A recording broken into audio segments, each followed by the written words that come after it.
Skandalozan intervju bivšeg američkog diplomate. Genocid se desio u Ruandi, u Srebrenici je počinjen strašan zločin. William Montgomery, bivši ambasador Sjedinjenih Američkih Država u Hrvatskoj i Sri Jugoslaviji, gostujući u jutarnjem programu televizije Srbije, iznio je niz krajnje problematičnih ocjena i tvrdnji koje spadaju u domen istorijskog revizionizma. Montgomery je tako kritizirao donošenje rezolucije o genocidu u Srebrenici u Ujedinjenim nacijama tvrdeći da je genocid preteška, nategnuta kvalifikacija za ono što se u julu 1995. godine desilo u Srebrenici. Rekao je da se genocid desio u Ruandi, a da se u Srebrenici desio strašan zločin. Pohvalio je Aleksandra Vučića, predsjednika Srbije, zbog njegovog odlaska u Potočara i izvinjenja bošnjačkim žrtvama koje je tamo uputio. Na konstataciju voditelja da će se naredne godine napuniti 30 godina od potpisivanja Daytonskog mirovnog sporazuma o Bosni i Hercegovini i pitanje kako vidi današnje političke prilike u našoj zemlji, Montgomery je kazao: "Ako neko ima rješenje za Bosnu i Hercegovinu, neka mi kaže."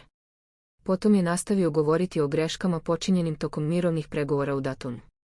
"Mislim da je greška napravljena u Daytonu ta što nisu formirano 3 entiteta, umjesto 2, jer imamo u BiH 3 nacionalne zajednice koje imaju radikalno drugačije poglede.